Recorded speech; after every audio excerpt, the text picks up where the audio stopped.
নমস্কার বন্ধুরা, উচ্চ মাধ্যমিকের বাংলা প্রশ্ন নিয়ে চলে এসেছে এবং সেখানে 80 মার্কের প্রশ্ন থাকবে। 3 ঘন্টা 15 মিনিট আপনাদের সময়। 3 ঘন্টা 15 মিনিটের মধ্যেই আপনাদের সমস্ত প্রশ্নের উত্তর করতে হবে। এখানে এমসিকিউ থেকে এসিকিউ সমস্ত কিছু থাকবে, কিন্তু তার সাথে একটা বিধিনিষেধ দিয়ে দেওয়া হয়েছে। এমসিকিউর জন্য আলাদা টেবিল থাকবে এবং এসিকিউর জন্য আলাদা টেবিল থাকবে। বড় কোশ্চেন লেখার জন্য আলাদা জায়গা থাকবে।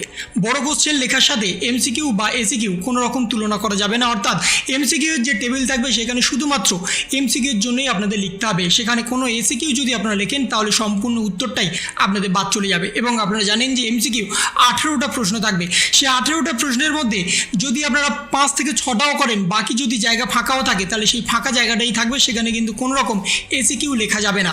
এসিকিউর জন্য সম্পূর্ণ আলাদা আপনাদের জায়গা দেওয়া হবে এবং সেই এসিকিউর জায়গাতেই আপনাদের সমস্ত কিছু লিখতে হবে। এমসিকিউ কী কী প্রশ্ন আসবে এবং এসিকিউ কী কী প্রশ্ন আসবে সেগুলো একবার দেখে নিন। এমসিকিউ কিন্তু অপশান থাকবে এবং এসিকিউ কিন্তু অপশান থাকবে, অথবা করে কিন্তু আপনাদের প্রশ্ন কিন্তু থাকবে, সেখানে কিন্তু আপনাদের লিখতে হবে। এবং তার সাথে কালকে কিন্তু সমস্ত প্রশ্নে বারকোড যেমন থাকবে তার সাথে সিরিয়াল নাম্বার থাকবে। সিরিয়াল নাম্বার আপনাদের উত্তরপত্রে যে লিখতে হবে তার সাথে আপনাদের অ্যাটেন্ডেন্স শিটেও কিন্তু লিখতে হবে, তা না হলে আপনাদের সেদিনকার পরীক্ষাটা বাতিল হয়ে যাবে। অ্যাটেন্ডেন্স শিটে সিগনেচার করার সময় ম্যান্ডেটরিভাবে কিন্তু আপনাদের প্রশ্নপত্রে যে সিরিয়াল নাম্বার আছে সেটা কিন্তু লিখতে হবে এবং তার সাথে আপনাদের সরাসরি মেটাল ডিটেক্টর দিয়ে চেক করে কিন্তু ঢোকানো হবে। অর্থাৎ আপনাদের 9:45 থেকে পরীক্ষা শুরু হবে, 10টার সময় আপনাদের খাতা লিখতে শুরু করতে হবে। 15 মিনিটের জন্য আপনাদের পুরো প্রশ্নটা একবার দেখে নিতে হবে। সেখানে কিন্তু কোনো রকম পেন ঠেকানো যাবে না উত্তরপত্রে। তার সাথে আপনাদের যে এসিকিউ থাকবে সংক্ষিপ্ত উত্তরভিত্তিক প্রশ্ন, সেখানে 20টি শব্দের মধ্যে লিখতে হবে, অর্থাৎ 2 থেকে 3 লাইনের মধ্যেই কিন্তু আপনাদের কমপ্লিট করে দিতে হবে উত্তরগুলো। তার থেকে বেশি কিন্তু লেখা যাবে না। আপনাদের জায়গা কিন্তু লিমিটেড থাকবে, সেই লিমিটেড জায়গার মধ্যেই কিন্তু আপনাদের উত্তর করতে হবে। আপনারা যদি ভেবে থাকেন যে অনেক বড় উত্তর লিখবেন, সেটা কিন্তু হবে না। এবং এখানে যা যা প্রশ্ন আছে সেগুলোও কিন্তু একবার দেখে নেবেন। হুবহু এই প্রশ্নগুলোই আসতে চলেছে। প্রতিটা পদ্য প্রতিটা গদ্য থেকে যা যা প্রশ্ন এখানে আছে সেগুলো কিন্তু একবার দেখে নেবেন, তাহলে কিন্তু আপনাদের সুবিধা হবে। এবং তার সাথে রচনাভিত্তিক বা বিষয়ভিত্তিক যে যে প্রশ্ন আছে সেগুলো কিন্তু 150 ওয়ার্ডের মধ্যে লিখতে হবে এবং পুরোটা কিন্তু 5 নম্বরের প্রশ্ন থাকবে না, কাটা কাটা 5 নম্বরের প্রশ্ন থাকবে। 1-1-2 বা 2-3 বা 1-4 এইভাবে কিন্তু প্রশ্ন থাকবে এবং 150 ওয়ার্ডের বেশি কিন্তু লেখা যাবে না। এসিকিউর জন্য কিন্তু আপনাদের পুরো সাদা পেজ থাকবে, কিন্তু সেই লিমিটেড সাদা পেজের মধ্যেই আপনাদের সমস্ত অ্যান্সার ভরাতে হবে। তার বেশি কিন্তু আপনারা কিছু লিখতে পারবেন না এবং অনধিক 150 ওয়ার্ডের মধ্যেও লিখতে পারবেন না। যদি 150 ওয়ার্ডের বেশি লেখেন তাহলে কিন্তু আপনাদের নাম্বার কমে যাবে। এই বিষয়টাও কিন্তু আপনারা মাথায় রাখবেন। তার সাথে প্রতিটা প্রশ্নে কিন্তু অথবা দেওয়া আছে, সেই অথবা অনুযায়ী কিন্তু আপনাদের লিখতে হবে।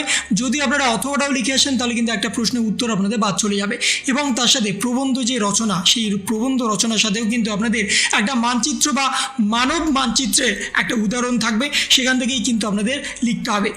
আপনাদের কিন্তু হিন্টস দিয়ে দেবে, সেই হিন্টস অনুযায়ী কিন্তু আপনাদের প্রবন্ধ রচনা করতে হবে। নিজের মতো কিন্তু কিছুই লেখার এখানে বিষয় নেই।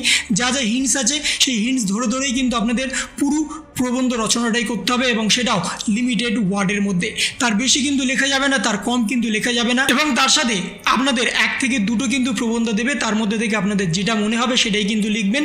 এবং বেসিক্যালি আপনাদের 36 নম্বরে কিন্তু অলমোস্ট এমসিকিউ থাকবে। সেই 36 নম্বর এমসিকিউ যদি আপনারা অ্যাটেন্ড করেন তাহলে কিন্তু আপনাদের আর কোনো রকম কিছু করার দরকার হবে না। যারা দুর্বল স্টুডেন্ট আছে তাদের জন্যই বলছি, কারণ তাদের কিন্তু অলরেডি 20-র মধ্যে 15 থেকে 16 নম্বর দিয়ে দেওয়া হয়েছে। বাকি এখান থেকে 24 নম্বর তুলতে হবে। সেই 24-এর মধ্যে যদি আপনারা 26 বা 27ও পেয়ে যান তাহলে কিন্তু আপনাদের ইজিলি পাস করে যাবেন। পাস করা নিয়ে কিন্তু আপনাদের কোনো রকম চিন্তা করতে হবে না।